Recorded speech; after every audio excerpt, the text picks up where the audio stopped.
latar belakang demokrasi liberal. Berdasarkan hasil konferensi meja bundar yang berlangsung di Den Haag, maka terbentuklah negara Republik Indonesia Serikat. Pemerintahan dijalankan oleh presiden dengan kabinetnya, sedangkan legislatif terdiri atas dua badan, yaitu Senat dan para DPR. Ir Soekarno terpilih sebagai Presiden RIS, sedangkan Wakil Presiden RI Drs Muhammad Hatta diangkat sebagai Perdana Menteri RIS. Namun, karena banyaknya terjadi gerakan-gerakan yang menuntut pembubaran negara bagian, maka negara RIS tidak bertahan lama. Setelah Presiden Soekarno menandatangani rancangan UUD 1950, maka Indonesia secara resmi mengubah sistem demokrasinya menjadi demokrasi liberal. Kabinet Natsir. Kabinet Natsir merupakan kabinet pertama yang menjalankan pemerintahan di Indonesia. Kabinet ini berasal dari Partai Masyumi dengan Muhammad Natsir sebagai Perdana Menteri. Semasa pemerintahan Kabinet Natsir, Indonesia berhasil memetakan politik luar negeri yang bebas dan aktif.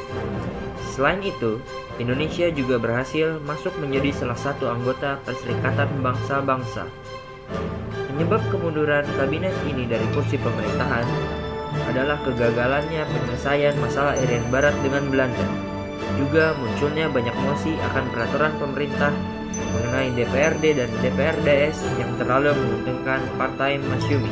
Kabinet yang memerintah Indonesia setelah kemunduran Kabinet Natsir adalah Kabinet Sukiman yang dipimpin oleh Sukiman Wiryo Sanjoyo. Tidak banyak program-program dari Kabinet Sukiman yang berjalan dengan lancar. Munculnya korupsi pada lembaga pemerintahan, masalah Irian Barat yang belum terselesaikan, serta hubungan Sukiman dengan militer yang kurang harmonis menjadi kendala yang menghambat program kerja mereka.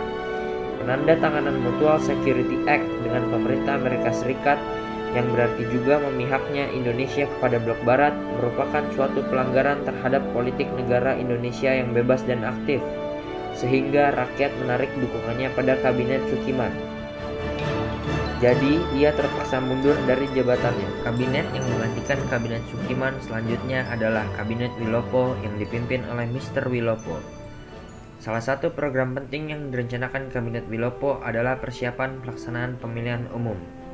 Program luar negerinya juga ditekankan kepada perjuangan pengembalian Irian Barat kepada Indonesia.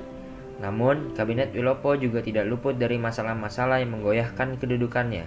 Antara lain adalah masalah Angkatan Darat yang dikenal dengan peristiwa 17 Oktober 1952. Namun, masalah yang membuat Kabinet Wilopo terpaksa turun dari jabatannya adalah peristiwa Tanjung Morawah yang menyebabkan munculnya mosi tidak percaya dari Serikat Indonesia terhadap Kabinet Wilopo. Setelah Kabinet Wilopo, kabinet selanjutnya yang memimpin Indonesia adalah Kabinet Ali Sastro Amijoyo.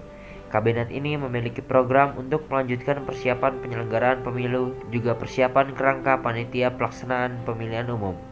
Salah satu program yang sukses dari kabinet ini adalah Konferensi Asia Afrika yang diselenggarakan di Bandung.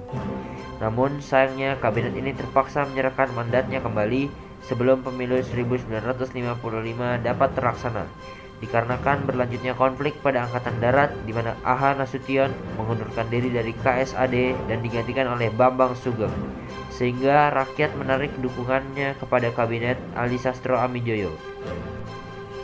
Selanjutnya, Kabinet Ali Sastro Amijoyo digantikan oleh Kabinet Burhanuddin Harahap. Salah satu hasil yang paling menonjol dari kabinet ini adalah pelaksanaan pemilu pertama bangsa Indonesia pada tahun 1955. Setelah seleksi pemilu pertama, terdapat 4 partai politik besar yang memperoleh suara terbanyak, yaitu PNI, NU, Masyumi, dan PKI. Membaiknya hubungan dengan anggota Angkatan Darat dan pembubaran Uni Indonesia Belanda juga merupakan beberapa pencapaian terbaik kabinet ini. Setelah hasil pemilu keluar, maka Kabinet Burhanuddin Harahap mengundurkan diri. Ia menyerahkan mandatnya kembali kepada Presiden untuk dibentuk kabinet baru berdasarkan hasil pemilihan umum. Setelah masa pemerintahan Kabinet Burhanuddin Harahap, Kabinet Ali Sastro Amijoyo kembali diserai mandat untuk membentuk kabinet baru.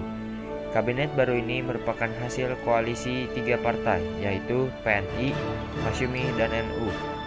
Beberapa program yang dapat terlaksana pada masa kabinet ini adalah pembatalan konferensi meja bundar oleh Presiden Soekarno, pelaksanaan keputusan konferensi Asia Afrika, juga peralihan perusahaan Belanda menjadi milik warga Tionghoa. Namun, timbulnya gerakan-gerakan anti-Cina dalam masyarakat membuat perpecahan di berbagai daerah. Selain itu, salah satu faktor mundur kabinet ini adalah banyaknya gerakan-gerakan separatis antar partai politik yang menimbulkan keretakan pada pemerintahan. Kabinet terakhir yang memerintah di Indonesia adalah Kabinet Juanda atau Kabinet Karya. Kabinet ini merupakan zakon kabinet, yaitu kabinet yang terdiri dari para pakar yang ahli dalam bidangnya. Kabinet ini dibentuk karena kegagalan konstituante dalam menyusun Undang-Undang Dasar pengganti UUD 1950. Beberapa pencapaian dari kabinet ini adalah pembentukan Dewan Nasional untuk menampung aspirasi rakyat, pemberantasan tindak jahat korupsi, juga ditetapkannya peraturan lautan yang tertuang dalam Deklarasi Juanda tanggal 13 Desember 1957. Hal ini merupakan bukti keberhasilan diplomasi Indonesia dalam memperjuangkan wilayah teritorial laut Indonesia. Karena gagal menyelesaikan aksi-aksi pemberontakan separatis di daerah-daerah, juga karena kondisi ekonomi negara yang semakin terpuruk, maka krisis demokrasi liberal sudah mencapai pada puncaknya. Sehingga Presiden Soekarno mengeluarkan dekret presiden pada 5 Juli 1959 dan mengubah demokrasi Indonesia menjadi demokrasi terpimpin.